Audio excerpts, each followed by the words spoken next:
an employee inside the Florida bank, where a 21-year-old gunman killed 5 women execution style, was able to escape out a back door, police said.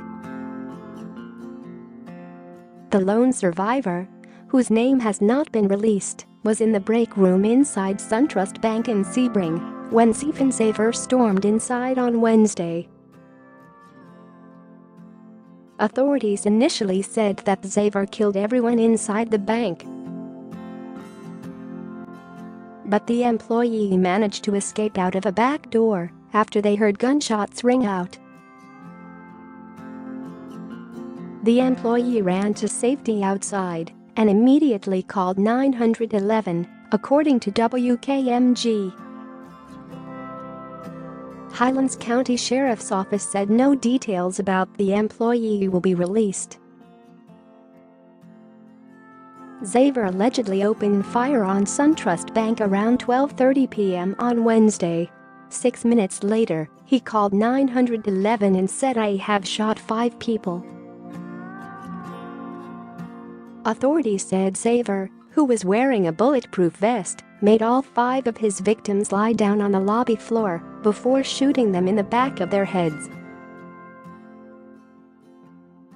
Xaver refused to surrender when police descended on the scene of the mass shooting with hostage negotiators, still hoping that people were alive inside. They then discovered that the doors of the bank were locked.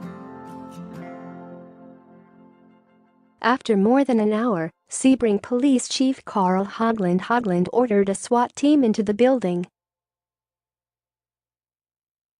They had to use an armored vehicle to break through the front doors.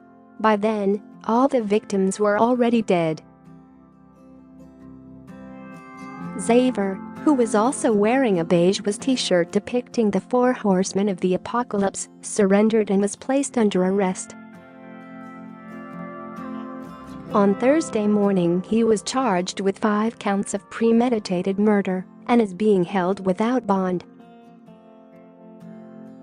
Hogland identified 2 of the victims as Marisol Lopez, 55, and 65-year-old Cynthia Watson. The families of the 3 other victims have asked that their names not be released to the public. Zephen Xaver knowingly and intentionally took the lives of our sisters, our mothers, our daughters, and our co-workers, Hogland said during a press conference on Thursday morning. Perhaps most unfortunate is that now we refer to them as victims of a senseless crime. Watson was a customer at the bank. Lopez and the 3 other women were all employees at SunTrust. Hogland said investigators have found no connection to the suspect and any of the 5 victims. Authorities believe it was a random act and that no one was specifically targeted. It remains unclear if Xaver chose the SunTrust Bank for any particular reason, but police said there is no evidence he was trying to rob it. Shell casings from Xaver's 9mm handgun were scattered on the floor. It remains unclear if the firearm was obtained legally. "We now begin the healing process," Hogland said. "We attempt to make sense of a senseless act. We mourn the loss of our peers, our mothers, and our daughters." Hogland said authorities will seek the highest penalty possible to hold him accountable for his actions. Details regarding the victims came as Xaver's ex-girlfriend revealed he had always been fascinated with death.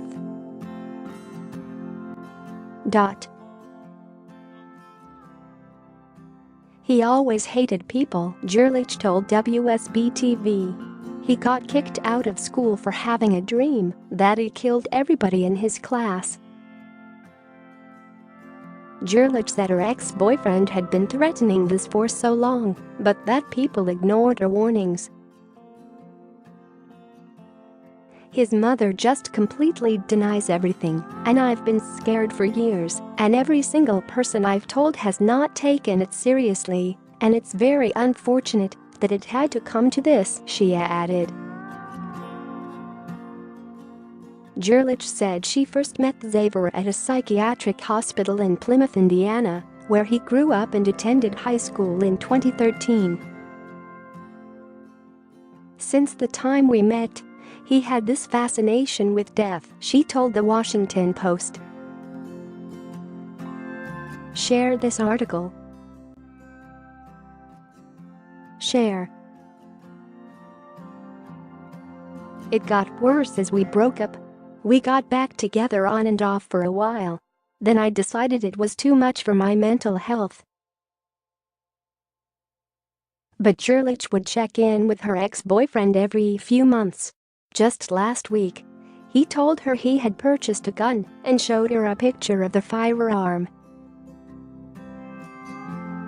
Gerlich said no one thought anything of it because Xaver had always liked guns.